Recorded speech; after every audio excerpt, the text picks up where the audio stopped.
Testing, testing, English channel. This is the English channel. 1, 2, 3, 1, 2, 3. Hello, hello, testing.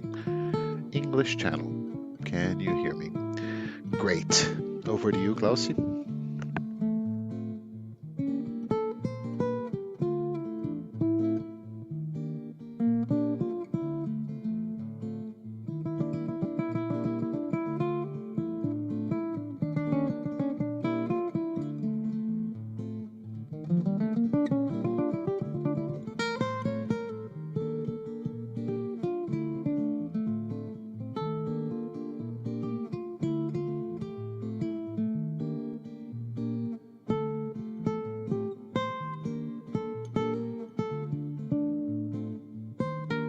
Channel, English channel, 1, 2, 3, 1, 2, 3, English channel, can you hear me? 1, 2, 3, perfect, excellent, thank you.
Hi, everybody. If you could take your seats, that'd be great.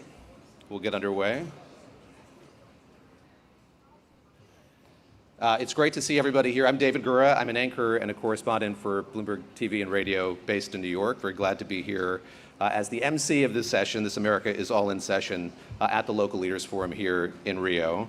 For those who don't know, and I suspect it's a small group, America is All in is an expansive coalition of the leaders of cities, states, tribal nations, businesses, schools, and faith, health, and cultural institutions, all of whom are working in support of climate action in the United States. And I'll deal with a few housekeeping matters first.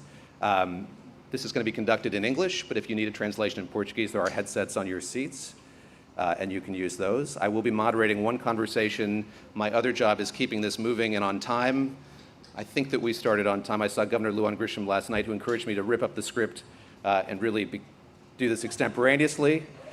Though we are here to celebrate subnational leadership, there are limits to a governor's power, and I will not be doing that. I'll keep us on time. With that out of the way, without any further ado, I'll turn things over to our host. She was the first White House National Climate Advisor, the administrator of the U.S. Environmental Protection Agency under President Obama. Gina McCarthy is now managing co-chair of America is All In. Please give Gina a warm welcome.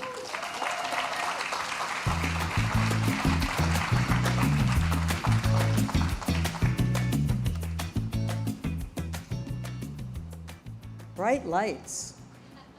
First of all, thanks, David. I really appreciate all the work you're doing. And hi, everybody. Are we excited to be here today? Can you feel the buzz in this place? It's so invigorating to hang out with people who are doers instead of sayers. And I'm really excited. There's a reason why I feel so optimistic right now. And it's because I think the buzz is a result of understanding that change happens from the bottom up. And it's so exciting to see so many people who are here from the local level, because in my opinion, that's where it's at, baby. That's where the magic starts. And in fact, it's really good to have all of the movers and shakers in this room, because I feel like that's who you are. And as someone who's worked at every level of government, I can firmly say that great things and great ideas have never started from the government. They have never been started, certainly at this federal government level. And I'm excited to see that there's so many people here who are working together. I mean, I'm just really pumped, and I think we're all ready to rock and roll. So this is a moment of time, I think, for all of us. But let me start by first thanking all of you for all of the work you're doing. I know it's not easy to just up and leave your busy lives and your families and travel around the world.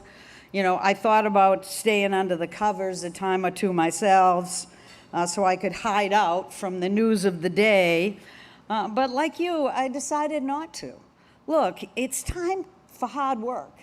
It's time for serious people to get together and do that work. We have to be in the arena, not sitting outside waiting for other people to do our jobs for us.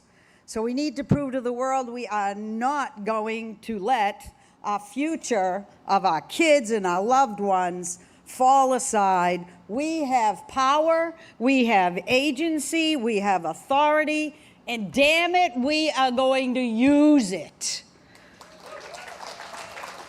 So that's what today is all about. If you disagree, you can leave now and forever hold your peace. But it's really all about just focusing on work. It's about getting away from the noise and the distractions and making sure that we understand that we have a job to do. But we also should recognize that all these things have never been for the faint of heart. Have you ever done anything that was easy in government or easy at the local level?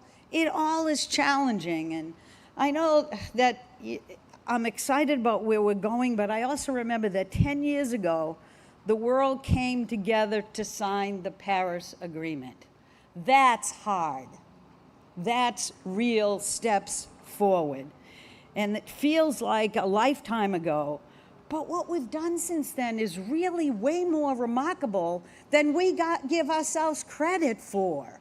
Life has changed. We have doubled renewable electricity in the United States. We have cut coal in half. We've closed dozens of coal plants, and I want more to be closed coming up, including all of them in my little region of New England. How cool is that? It was all about me. I just wanted to make that clear.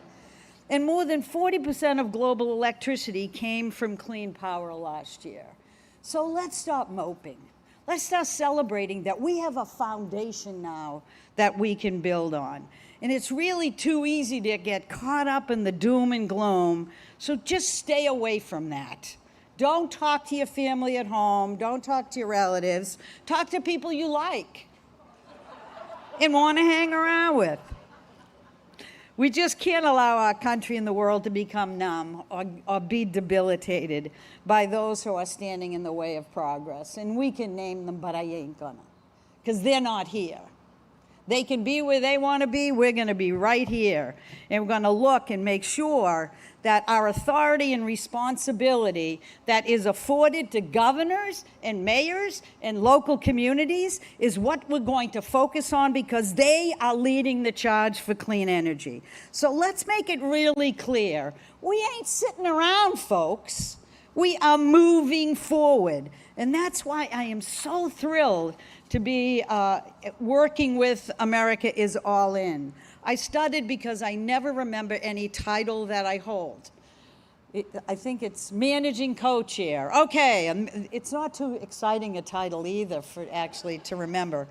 But our mission is to drive the ambitious action that's going to reach our climate goals. We're at the most expansive and diverse coalition right now in the United States. Our leaders are supporting climate action. And so each of us has to stand up and show everybody that states and cities and communities matter. Not to mention the private sector that has a ton of money and is willing to spend it on clean energy. Come on in if you're out there. We need you, because you have power and we have power, and going to build the future that our kids deserve. So governors from the U.S. Climate Alliance are cutting emissions while growing their economies and lowering energy costs. That's a good thing. We have 24 states that have reduced greenhouse gas emissions 24% below 2005 levels, while increasing their GDP by 34%. We are not standing still, folks. We're running fast, and we're making progress. So while we cannot sugarcoat the challenges we're facing, I can sure ignore them while I'm here. And you should ignore them all the time. Look, Governor Newsom recently signed partnerships with Mexican and Brazilian states and Denmark. Governor Pritzker signed an MOU with the UK to foster growth in green tech and manufacturing. The mayor of Seattle signed an MOU with Seoul to deepen economic ties. And Los Angeles is coordinating with folks all around the world so that we can make sure that we're looking at Singapore and Shanghai on green shipping. We have work to do, and we're going to get it done. Look, the private sector may not be vocal, but man, if they want to spend money, we ought to be grabbing it. Tell them how. Tell them what's meaningful, not just to their business, but all of our constituencies. You know we have to stay competitive, and that means we have to reduce rising demand. We have to stop our utility bills from spiking. We have to tackle our aging infrastructure. Look, and I can go on, but we're making progress. We have a path forward. For the first time ever, we can talk about clean energy without making it up.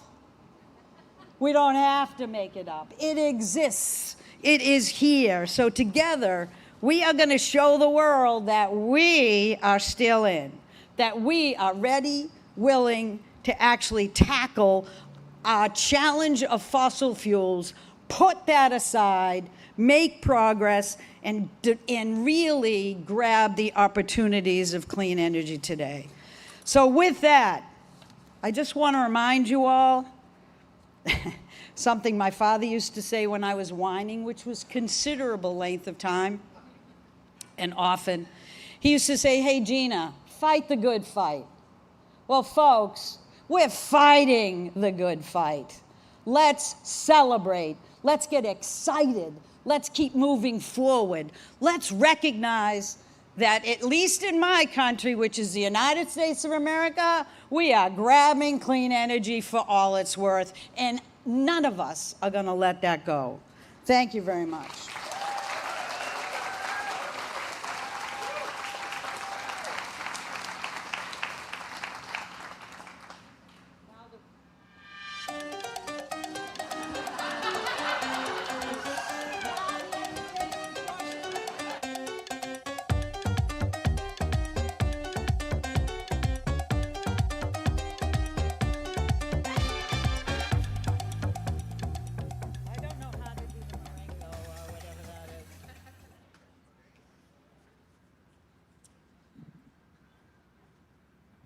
Oh, good, I'm here.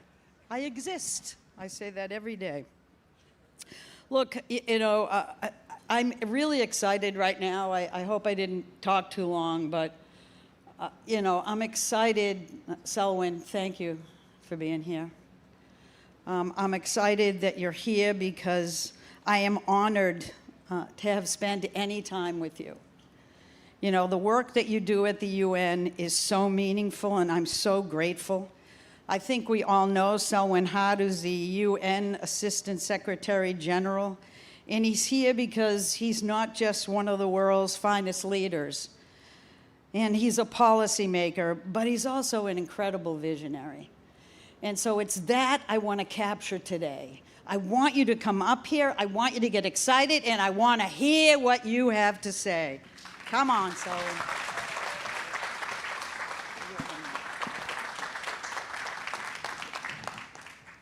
I love this guy. I love hugs. It's really good. Hey, how you doing? I'm good, Jane. And how are you doing? I can see that you have not lost any of your energy. I'm still shy. I'm still very refined. Yeah, that was a laugh, wasn't it? Look, can we talk a little bit about the role of local leaders? Because I know that many of us, that's exactly how we define ourselves. And it's a good thing. Let's talk about local leaders and how you see this COP30 action agenda rolling out. Let's give people a sense of where you see things heading, because you've been doing this work for quite a while and you've been working so hard at it. And as you can tell, I think we all get frustrated, but I want you to give us some spunk, some spirit, some vision.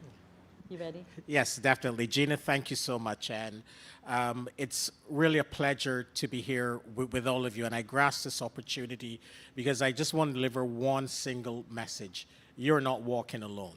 You are not walking alone. And as we celebrate the 10th anniversary of the Paris Agreement, and I see my very good buddy and friend, JP, Jonathan Pershing, who was part of helping to design this architecture. The world, despite the fact that we're not on track, has made significant progress. In UNEP, the UN Environment Program just released a report a couple of minutes ago that showed, 10 years ago, the world was heading to a catastrophic 4 degrees plus Celsius of warming. And if the new NDCs or the new climate plans are fully implemented over the course of the next few years, that long-term projection has gone down to 2.3 degrees Celsius. Still off track. We're not there yet, but progress has been made. And you're seeing it in all of your economies. You're seeing it in countries and economies all over the world where the clean energy economy now has exploded. And I give one stat. Solar. 10 years ago, it took a week to deploy 1 gigawatt of solar. We've already deployed 1 gigawatt of solar today. It takes 12 hours 10 years later. So 10 years ago, we were talking about deployment rates in terms of weeks. Now it's in hours. right? And the pace just continues to grow. So the clean energy economy is the economy of the future. You're not working alone. The rest of the world is with you, and you are already seeing the benefits of clean energy and strong economic growth, energy security, good jobs, cleaner air, and we need you to continue that work. And the work of local leaders, whether you are in the US or whether you're in China or in Indonesia or Mexico, you guys are doers. You cut through the nonsense and the BS, and we need you more than ever. And this is why we are fully behind formal recognition of local leaders in this COP process.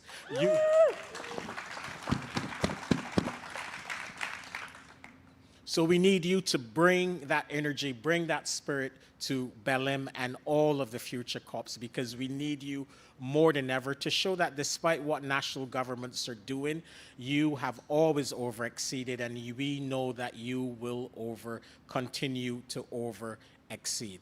So, Gina, please ensure that this group stands together. We are more than willing to come at any time to provide them with assurance that they're not doing this alone. Look, I will definitely second that, because you've always been just a phone call away. I mean it. It's just amazing work that you've been able to do. And one of the things I always wonder is, you have forums like this. It seems great. So how do we recognize the excitement of today and keep it going? How do we make sure that we don't lose the energy we need to make the transition we have to make? So I would provide, and I've been saying this over the course of the last few days. Local leaders, we need you to deliver on three important fronts. Firstly, we need you to continue to do better than what your national governments are doing. We need you to put the policies and regulatory frameworks in place that not only accelerate the pace of the energy transition, but also protect people, lives, and livelihoods. Right? The reality is that a decade ago, the US was experiencing about $12 to $13 billion climate and weather-related disasters on an annual basis. Now, 2023 and 2024, that number was $28 and $27 billion. So protecting, you guys are on the front lines of the climate crisis, but you're also at the forefront of the transformation. So you need to continue to do what you're doing, and we need you to over-deliver. Secondly, we also desperately need you to build bridges. Local leaders, not in addition to physical bridges, I also meant bridges across national borders. And we're going through a bit of geopolitical difficulty at the moment. That is such a nice way to put it. We're having these challenges, but you are doers, and mayors across the world are also doers. Build those bridges, share your experiences, learn from your colleagues as well, because more than ever, we need to show that despite whatever differences that we might have, we're all united, and that cooperation and collaboration, it triumphs over confrontation and chaos. And third, we need you to leverage your political power and your voice. We are raging a war against mis and disinformation. The fossil fuel industry and their enablers are emboldened. We need your voice more than ever to cut through the nonsense and demonstrate that climate action, it's about clean air, it's about jobs, it's about protecting people, and it's about economic growth and also competitiveness. So we need you on this front to leverage, use your voice, use the trust that you've developed with your communities to show that climate action really is the best pathway to build secure, resilient, and prosperous communities, and really help to counter this mis and disinformation that continues to be peddled by the vested fossil fuel industry and their enablers. Very quickly, let me ask you one last question. And how best can subnational leaders actually engage in global climate talks? So it's a very good question. And there are multiple ways of doing this. And one of them is that we have traditionally, and the Secretary General has, whenever he has attended the COP, he has always provided a space, and Gina, you know this well. He meets with local leaders and governors, and believe me, that will continue. And we hope to receive a contingent from this meeting to meet with the Secretary General during the Leaders Summit. We're also working very closely with the Brazilians to ensure that you are in the room when important discussions and decisions are being made. We would love for all of you to be in the room, of course, but you will need a representative. Yeah. We will need a much bigger room, of course, but we really want to ensure that you are part of the global dialogue on climate, and that you can bring and provide countries with the, in many instances, the backbone, because the reality is that despite everything that is happening, countries representing 80% of global emissions have either announced or submitted new climate plans.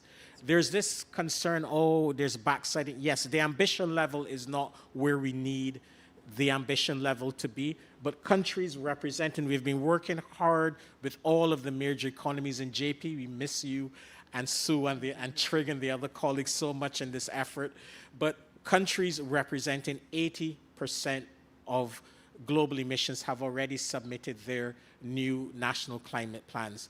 And our analysis shows that countries, amidst the tensions and the geopolitical uncertainties, have opted to under-promise internationally and over-deliver domestically.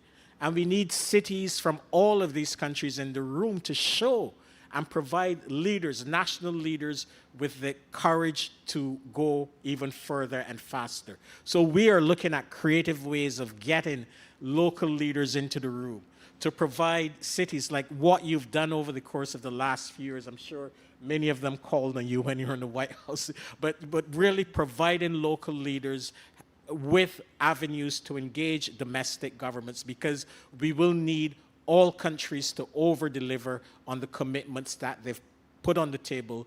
And we know that there is a credible pathway for all of, especially the major economies, to over-deliver on the climate targets that they've put on the table.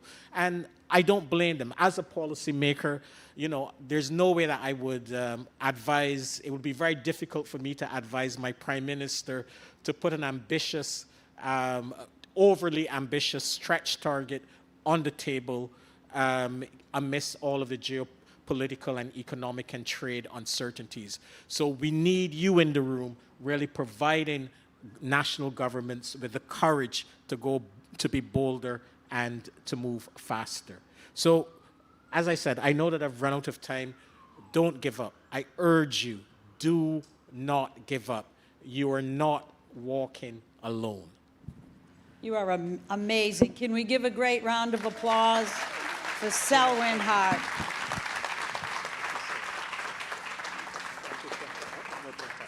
All right, everybody, we're moving on. I don't know where I'm going, but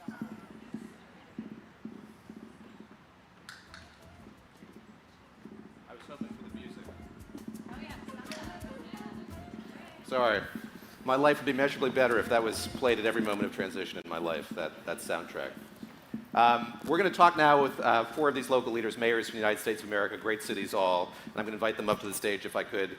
First, Kate Gallego, the mayor of Phoenix, Arizona. Barbara Buffalo of Columbia, Missouri. Steve Patterson of Athens, Ohio. And Sean Patterson Howard joining us from Mount Vernon, New York. Great to see all of you. We've heard about the geopolitical headwinds and difficulties. Bearing all of that in mind, I'm curious, and I'll start with you on this point, Kate. Sort of what advocating for climate action in Phoenix looks like today in light of what's playing out in this macro backdrop in the U.S. and around the world.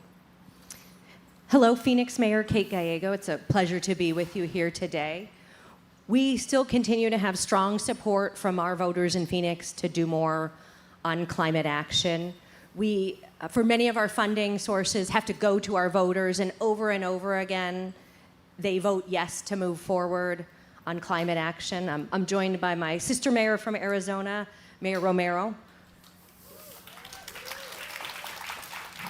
We both had two separate elections where our voters were willing to tax themselves to invest in sustainable transportation.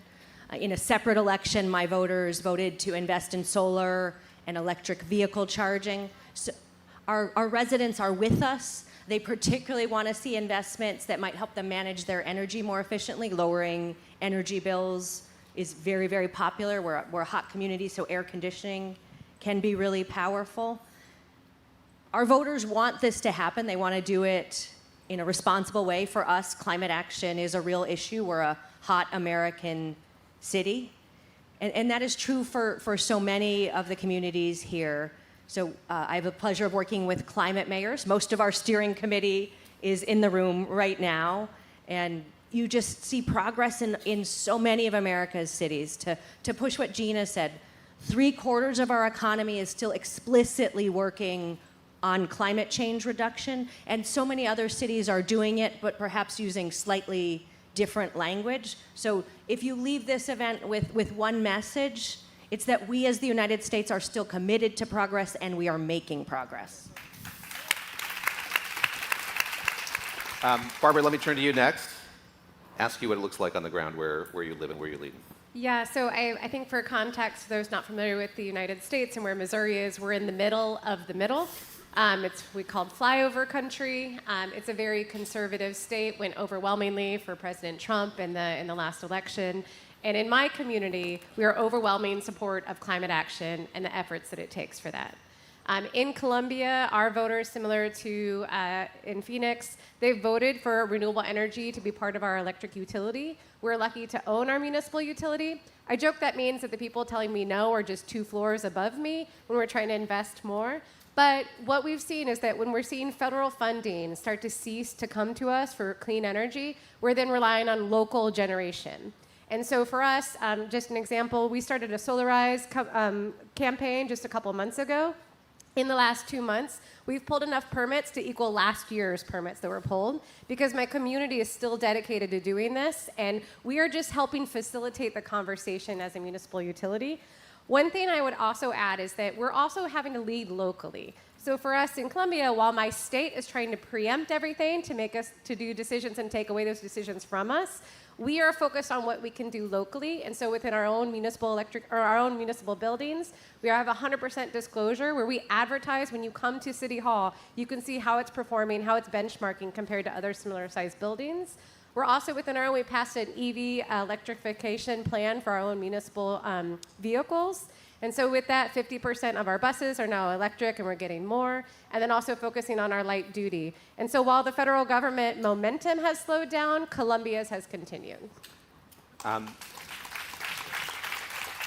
Steve, you're the mayor of a beautiful college town, city. I think of it as a college town. It is a college town. Yeah.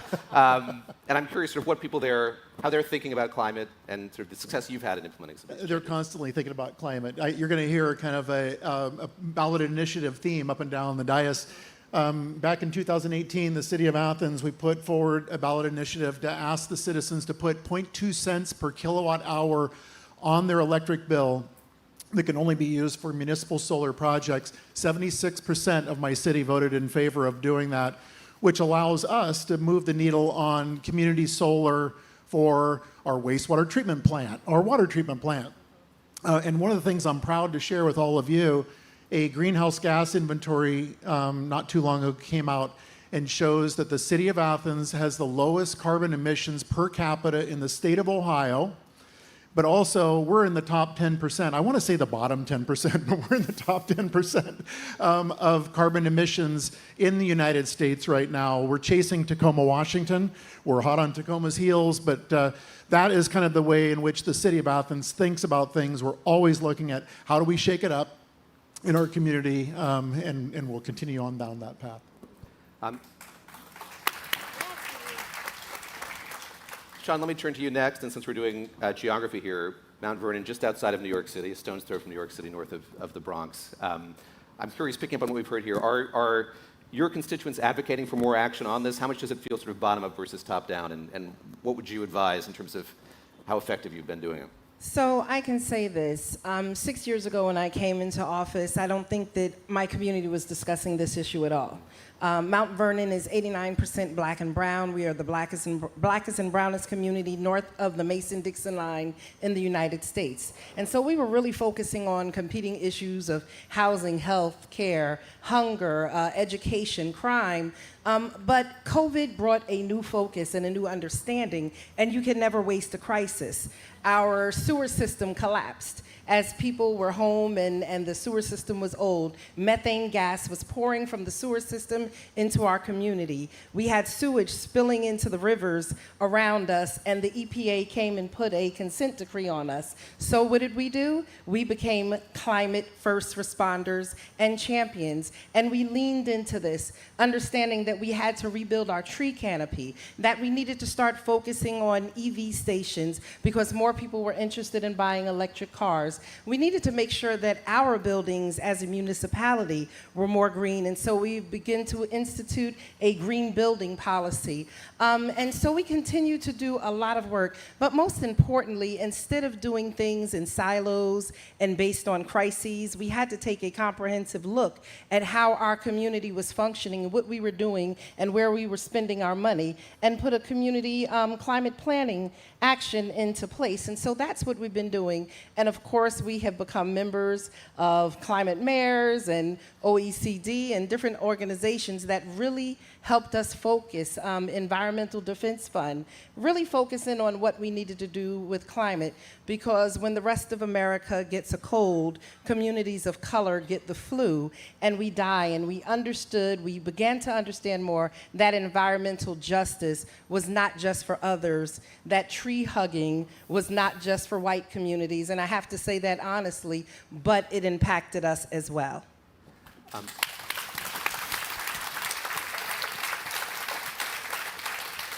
Kate, you mentioned a moment ago, in fact, you need air conditioning. You're in a hot community. We've seen extreme heat. We've seen utility bills going up. And I wonder if you could talk about maybe the forcing mechanisms that are causing your constituents to think more about climate. So 2024 was a record year for heat for our planet, but it was very difficult for us in Phoenix. We had 3 months above 100 degrees. We hit 110 in October, which had never happened before. Close to Halloween, the pumpkins that my kids were, they sort of melted. I mean, it really was very serious. This year, the first week of school for my 8-year-olds, we hit 118. They couldn't go outside. I mean, it's really affecting daily life, and I think that has helped us with the political consensus. When we did polling for a $500 million general obligation bond that covered everything from libraries to public safety, one of the things we had the most broad consensus about was addressing heat. That's really important because it gives us political permission to make these investments, and it means people across party lines believe this. My city's pretty purple. We're a third, Democrat, Republican, and independent. We have people from all backgrounds. There are some issues on the climate side and certain language that are very partisan, but on issues like heat, we really had the broad consensus, and that means we can get big things done politically. No one in Phoenix wants our summers to be any hotter, and so we have real urgency to be part of the solution. We are still attracting investment from all over in climate-centric companies, and that's really important because we want to be on the leading edge of helping find the solutions. It is a real opportunity and promise for our city, and that even in today's political environment continues. Barbara, you mentioned you're a local leader, quite evident. You all are active in so many broader groups outside of your communities. And I'm curious from that work, where you see opportunities here for cities to help other cities, do more work with other cities, maybe emulate what you've done in Columbia. Yeah, so I'm lucky. Before I was mayor, I was also a city staffer, and it's through those professional networks that I blatantly stole great ideas from other cities. So I think back to 2017 when Trump first pulled out, so he's going to pull out of the Paris Climate Accord. A bunch of cities said, well, we're still in. And so a resolution went out, and we shared the same resolution and adopted the exact same resolution that said our cities are still committed to that. And we just continue to replicate that. So I serve as the Environment Committee Chair for the U.S. Conference of Mayors, which represents cities over 30,000. I think we have like 1,400 members, over 1,400 cities are members. And that's 90% of the U.S.'s GDP is represented by the U.S. Conference of Mayors. And last year, we passed a CHAMP resolution, similar to what was passed at COP28. So the Coalition for High Ambition Multi-Level Partnerships, this idea that cities are still dedicated to meeting the goals that we set, we passed that and continue to work on these efforts together. And I think it's just that best practice learning from one another, taking it home and putting it into action, and then lifting each other up. I think one of the things that was said earlier, I think Gina said, we want the message to go home with everybody that U.S. cities are still doing this. We're doing it together, and we're doing it because we see it's important because our voters told us it's important. Steve, same question to you, just about the lack of isolation in this job, how you're finding a community among other mayors, and what your counsel would be to those who are thinking about doing more when it comes to climate. Multi-level. Within the state of Ohio, Power Clean Future Ohio was where we got that greenhouse gas inventory, which really helped us figure out what's our path forward. Also working with SoulSmart to where my citizens can now get a permit for ground mount or rooftop solar on their homes in 24 hours online, which is a big move. But I'd say most importantly for me anyway, I'm the president of the National League of Cities, and being here today, being here during this conference, and I'm sharing with all of you the National League of Cities, which represents 19,500 plus cities, towns, and villages in the US. We're here. We want to be a player on the global stage, knowing that we are all learning from each other. We have so much to learn from our European partners and our partners around the globe with what you're doing. The National League of Cities, we've got a collective body of mayors and council members and city managers, village administrators, that they too are doing great things, much like the city of Athens. And we want to engage, and we're opening up that door. It's a long game for the National League of Cities because we haven't really operated a whole lot on the international stage, but we, under my presidency, we're moving in. We want to engage. This has been a brilliant meeting, by the way. For me to be here representing NLC has been truly remarkable, and I've learned so much already, much of which I'm going to take back to the City Summit, which is in Salt Lake City, and the end of this month to start that pathway to where we're here. We're not going anywhere. As Gina, the energy she brought to the room, NLC is going to bring that energy to the world stage as well. Sean, I want to give you a bite at this question, but let me ask one first just about how you got into this, your town, your city got into this in this kind of crucible of crisis. What resources were available to you then? What do you wish you had more of at that early stage? And then what have you learned kind of working with other cities since? Well, one of the things that I did is I reached out to the state of New York. And so the New York State Department of Environmental Conservation, our Environmental Facilities Corporation, and our State Department of Health became early partners. And the city of Mount Vernon being only 4 square miles, but one of the most densely populated cities in the community, in the state, we received $170 million from the state, the largest environmental justice grant that the state had ever given out. Because I brought my state legislators to our community, I told the story of what was happening that people did not want to hear. And they heard and they responded and they became partners. And some of that happened after the BBC also did a story on us, right? I was under a consent decree with the EPA, and they told me to stop talking publicly. I said, no, we will not stop talking until the fat lady sings. And so being the fat lady, I sang louder and louder until help came. And that's what you have to do. We also connected with climate mayors later, but in our earliest stages, as I became the president of the African American Mayors Association, we partnered with Environmental Defense Fund. We partnered with Bloomberg Philanthropies. We even went over to Europe and partnered with United Cities and local governments. Hopefully America will eventually be able to become a part of that network, because it's only us and Russia that are not. And I became an OECD champion mayor, one of 100 in the world. And so we utilized every resource. I danced on every dance floor and learned from my fellow mayors across not just the country, but the world. And then when I came into climate mayors, I was able to drill down and do even more partnerships within the United States. Our community was laughed at for a long time, and people didn't take us seriously until we started reaching out to people across the world and learning what we needed to learn. And so Copenhagen invited us out so that we could learn about geothermal energy networks. And we will be the third city in the state of New York to have a geothermal energy district. Small communities that are under-resourced, the best thing that you can do is get partners. And thank you, Nina Haitigan, for really working with us through the Department of State to connect us with international leaders, as well as Great Lakes St. Lawrence City initiatives. It's about partnership. When you don't have resources, you find partners. I want to thank all of you for being here in Rio and on this panel. It's great to hear from all of you. Thank you very much. Yes, a round of applause, please. Before we get off the stage, I'll introduce our next guest. That's Dr. Jonathan Pershing, who's COP30 Special Envoy, of course, Program Director of Environment at the William and Flora Hewlett Foundation, and in this interregnum, moving to London to head the new Global School of Sustainability at the London School of Economics. I'll welcome him to the stage now. Thank you. Nicely done. Thank you.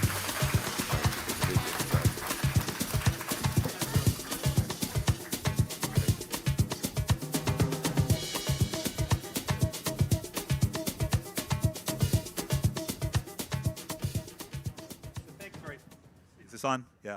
Thanks very much. It's awfully hard to follow a panel like that with that kind of both energy, specificity, and optimism.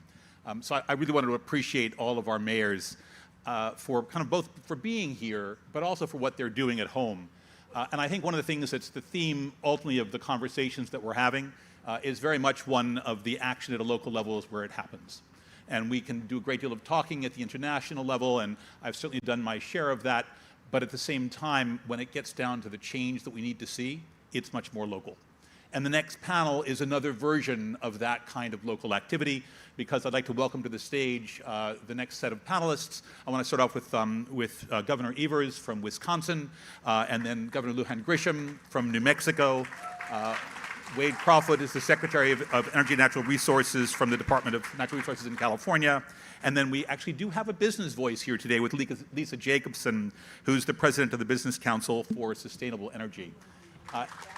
And it's warmed up a little in here, so that's probably good for the governor from New Mexico, who's not really used to cold weather except inside of air-conditioned buildings.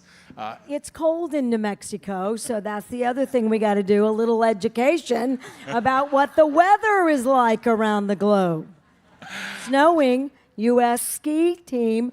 Is all New Mexican, right? So my daughter lives there, so I have some strong affinity for New Mexico. So great to see all of you. Thanks so much for joining us. I thought we'd start off, Governor Evers, with you. You're the, among other things, the co-chair of the U.S. Climate Alliance. And I wanted to ask you a little bit, really to start off with U.S. headwinds. In some ways, the states are really bearing the brunt of some of what's going on at the federal level. And you, as the co-chair of a really important coalition, but also as the governor of a state that is in fact acting notwithstanding the headwinds, but also, frankly, as a state that has a split government, where you have a number of Republicans controlling your legislature. How are you dealing with the problem? What are you delivering? And how is that working? It's working damn well. First of all, you can do something if you have a split government. And, but the thing that most people have to know is that there is, in the Constitution of the United States, it makes it clear that there is power directly vested in our states and not with the federal government. And so we talk about that a lot in Wisconsin. And we have a pledge to plant 100 million trees and conserve existing forest land in Wisconsin by the end of 2020. So that just gives you an idea, but people really do need to understand that we're here and we're going to do it. Thank you very much. I really appreciate the kind of things that can be done at the state level, and some of what you're already delivering, I think, really has mattered a lot, and I think it's an indicator of what we all need to do. Governor Lujan Grisham, you're in an interesting place as well because you come from a state that has a significant oil and gas presence, and yet notwithstanding that, you're making major strides. Could you talk a little bit about what you're doing? How does that work in the context of the state's economy, and how are you delivering? Well, I think it's proof positive that you can marry a moral imperative with good economic development, and reducing your methane emissions, which is what we've done in the oil and gas industry and the oil and gas patch in New Mexico, by half. And we've got a ways to go. We intend to do even better, and that's been independently assessed by the Environmental Defense Fund, because that's the other thing. You want to be able to tell people and show them that you're making that kind of progress. But we have 150,000 people that work in oil and gas. We have 140,000 new jobs in everything else, including renewable energy. And lastly, in that effort, the people who live in the oil and gas patch, right? We have an obligation to assist them with their public health issues, and they become incredible environmental champions, and frankly, acknowledging scientific fact about what we can and cannot do in that arena. We also don't let them use any fresh water. We're making them recycle produced water. We want them to clean that produced water up, which is why we've got a strategic water supply. And all of that creates jobs, and that's where I started. These methane reductions are tens of millions of dollars headed into hundreds of millions of dollars that go right back into cleaner energy environments. And we require our oil and gas industries to also invest. They can't have diesel fuel. They have to be powered by solar. We do as much as we can, or biofuels, to make them part of the solution. So we're not always, if I can, enemies, but we're moving in a transition together. And that transition can be really aggressive, and New Mexico is proving that that can be the case. Thank you so much. I think it's this transition question that you're grappling with that are really confronting all of us at a local level. And the examples across Wisconsin or New Mexico are the kinds of things that we're looking to replicate. Secretary Crawford, you're involved in a state that has been much more actively the brunt of the ire of the president. I wonder if you might say a few words about how California is dealing with the climate crisis and what you're doing notwithstanding the pressure that you're under. Yeah, look, this is an important moment, and I think I know in California we're doing a few things. One is standing up to the attacks. As Governor Evers points out, American federalism, our Constitution, vests tremendous authority in our states. It's the United States of America, and no single president can change that. And so where federal actions are breaking law, we're taking those actions to court. Number two is we're intensifying communications. At the end of the day, we know the actions we're taking benefit Americans and benefit Californians, but there's tremendous misinformation out there. So Governor Newsom is very directly taking that on, and it's going to look different in different states. But I think one thing we're hearing this week is because our governments are closer to the people, as cities, as states, we have an opportunity and an obligation to communicate directly with them and bring them along in this transition. But third and most importantly, we're staying focused and moving forward. The fact is, federal attacks can't change the progress that's happening across the United States. In California this fall, our legislature, our governor, just extended our Cap and Invest program until 2045. That's a program that's slashed pollution and generated $30 billion plus that's gone back into the economy. We've created a roadmap to establish a West-wide energy grid to bring on more renewables and reduce costs. And we even have adaptively managed the way that we're extracting oil, so we keep gasoline prices affordable while we're making this transition. This is happening in all states, and not just the states with governors like the ones I'm sitting next to. Last year, the state of Texas brought on more solar and wind power than California. And that's not because our governors share the same politics. It's because it is economically beneficial for them to do so. So as our governor talks about, this genie's out of the bottle. This transition's being made. The question is, are we going to ensure that in our state, Californians, but Americans benefit from this? I guess last point, this is a long game. We're in Brazil this week, where Brazil suffered under a leader that took this country back significantly on climate action, including deforestation in the Amazon. Fast forward, as I understand it, it was Brazilian states in this brand of federalism that kept that movement going. And that now that Brazil has a leader that's leaning in on this, they're supercharging their progress. So I couldn't be prouder of our elected leaders. I couldn't be prouder of this coalition. And the key message, speaking of communications, that we need to make over the next few weeks is America continues to make progress. Make no mistake. Thanks so much, Wade. It's a good segue to Lisa, who I think speaks on behalf of a number of the business communities, because as we think about where progress is made, it may be state policy, but it's actually private capital and investment. And Lisa, might you say a few words about where the business sector is going? Is it backing away? What's it doing? Well, first of all, it's really a privilege to be here and to be representing part of the business community at this amazing forum. And just quick note, this is what Paris did. Paris opened up the opportunity to focus about action, and action happens when we all work together. That's the business community, civil society, community leaders, governors, mayors. I mean, that's what's going to make it happen. And we knew that. We knew that 10 years ago, and we've made such tremendous progress. Where the business community is in the United States right now is, full of opportunity, especially in the energy sector.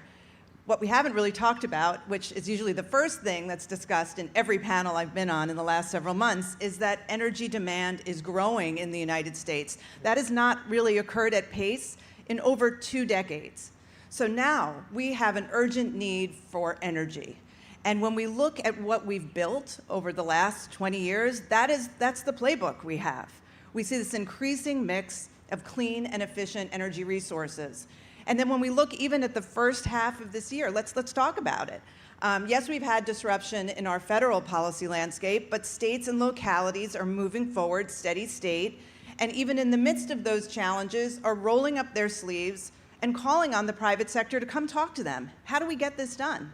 Because with rising energy demand, we are also increasing our electricity costs, 11% nationally since January. So consumers are feeling this. Businesses are feeling this. So what did we invest in the first half of the year in the U.S. energy sector?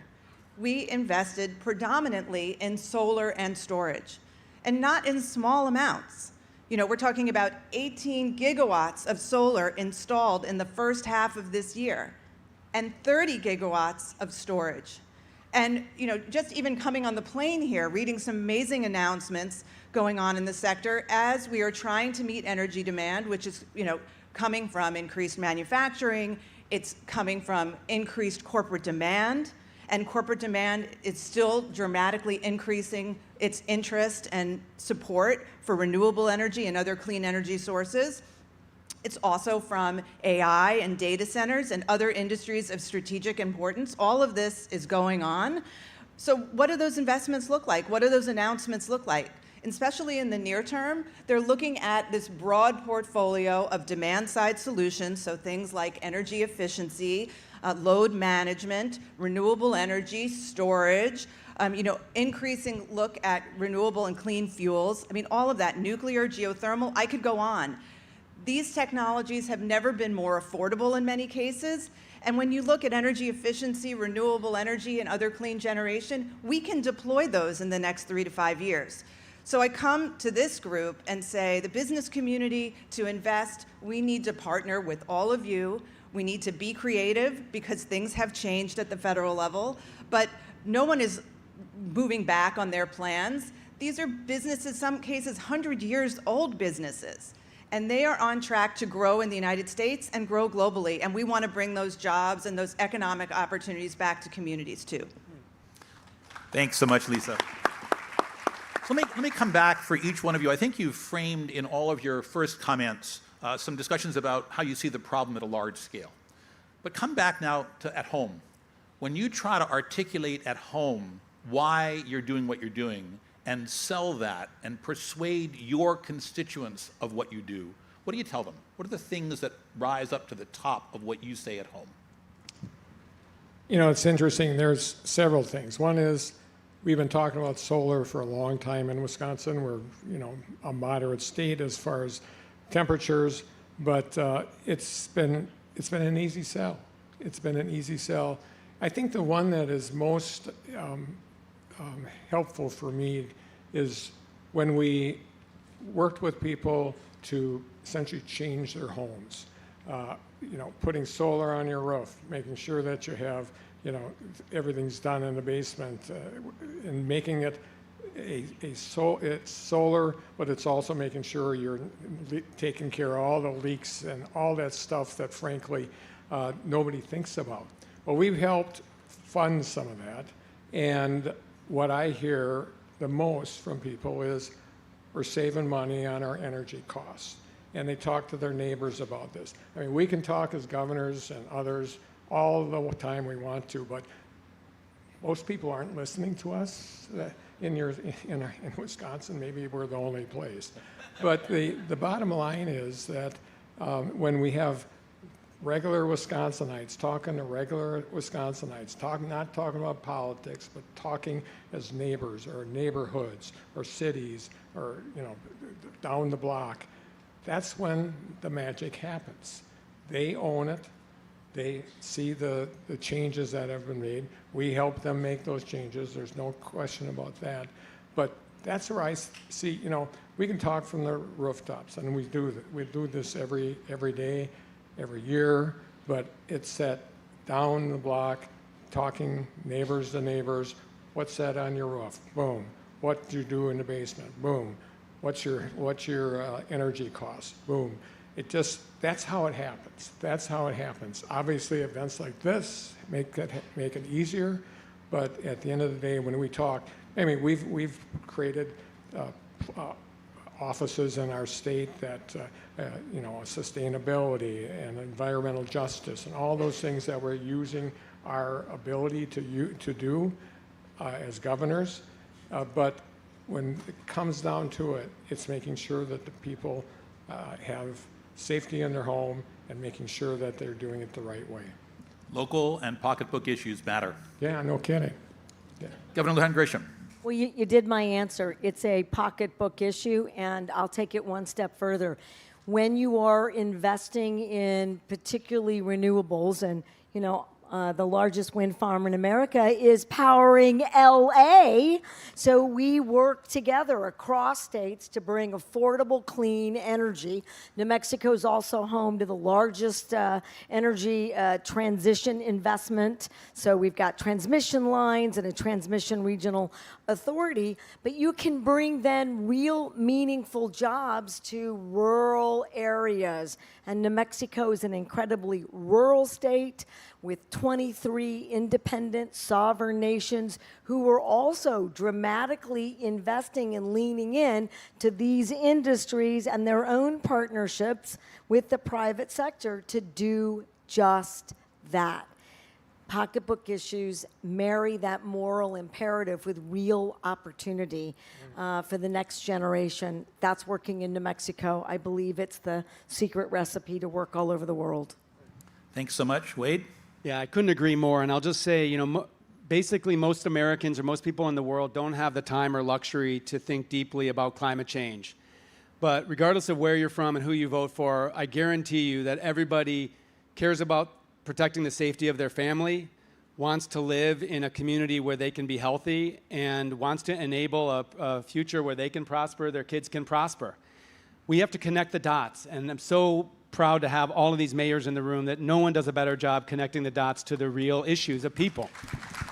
And there's plenty of people out there that are obfuscating, a lot of misinformation out there. But the fact is, we're protecting people from catastrophic wildfire, deadly flooding, withering heat waves. We're protecting people. We're reducing pollution. Yes, carbon emissions, but pollution that impacts people's public health, childhood asthma, elderly health. And then lastly, as the often repeated Wayne Gretzky quote when he was asked why he was so good, he said he always moved to where the puck was going, not where the puck was.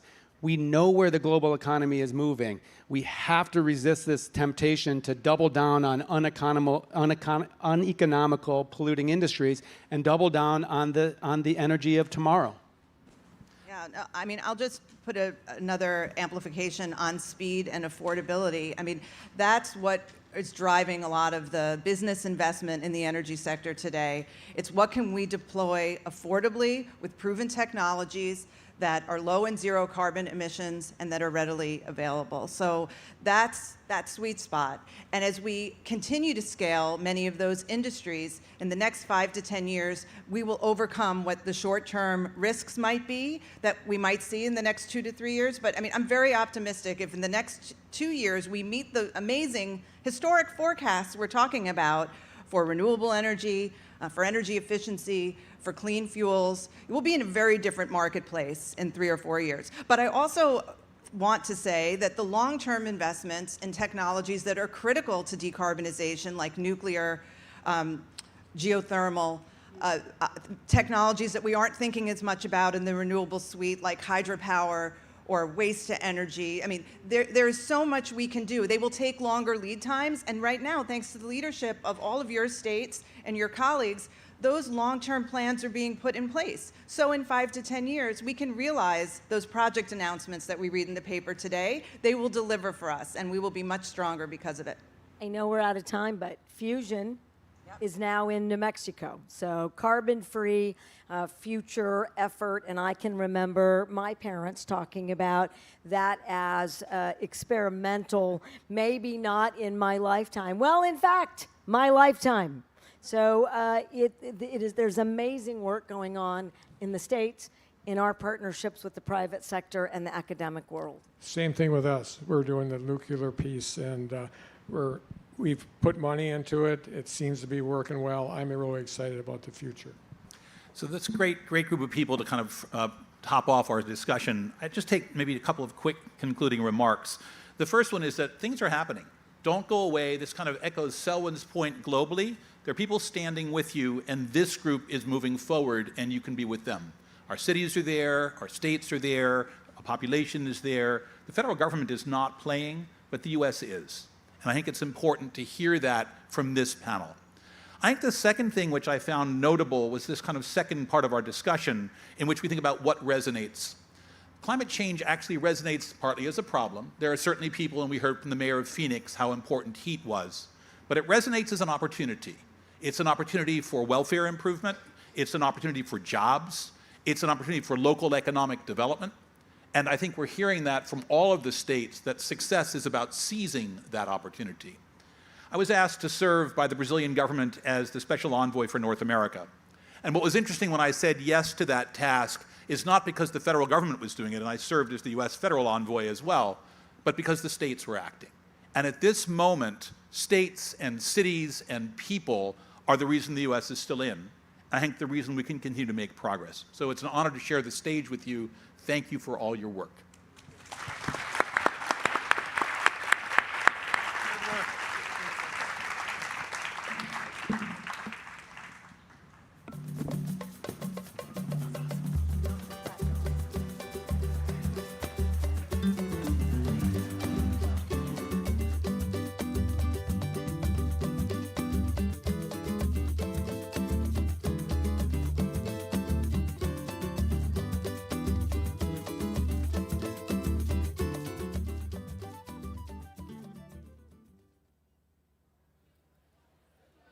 All right, you rowdy crowd, we're not done yet. Hello.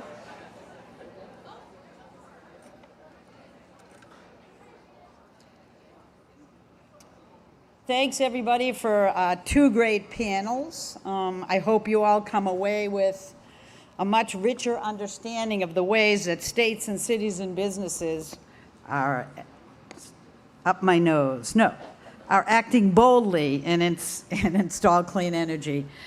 Listen, it's exciting to see the jobs that are being created and the ability to lower the cost of living for families. Affordability means everything. No matter what's happening at the federal level right now, we see states, cities, schools, health clinics, businesses, and still more, fleets that purchase infrastructure to replace, and EV charging projects that we really have to pursue. There's so much richness out there right now.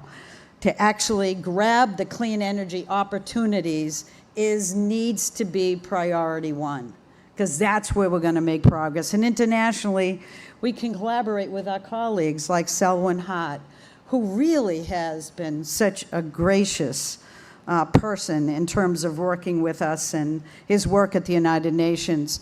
Not to mention the European Union, India, China, development banks, the private sector. Everybody wants to talk to us. That is a gift that we should not turn away. We need to grab it, because that's what's going to allow the world to mobilize capital to the extent that we really need.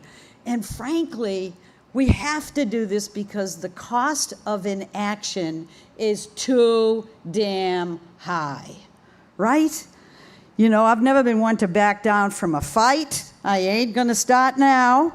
And so when it comes to protecting my kids and my grandkids, I'm going to be the mama bear, baby.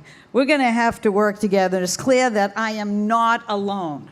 I look around today, and I know that Americans here and at home have literally no intention of letting this administration at the federal level in the United States dictate our fate. We control that. So let's use our platforms. Let's inform negotiations. Let's build new partnerships and have a blast doing it. Because if we stick together, if we stay focused, we can do anything. So thanks for the wonderful panels. Thanks for all of you for listening. And let's take a lovely photo when we can. Thanks very much.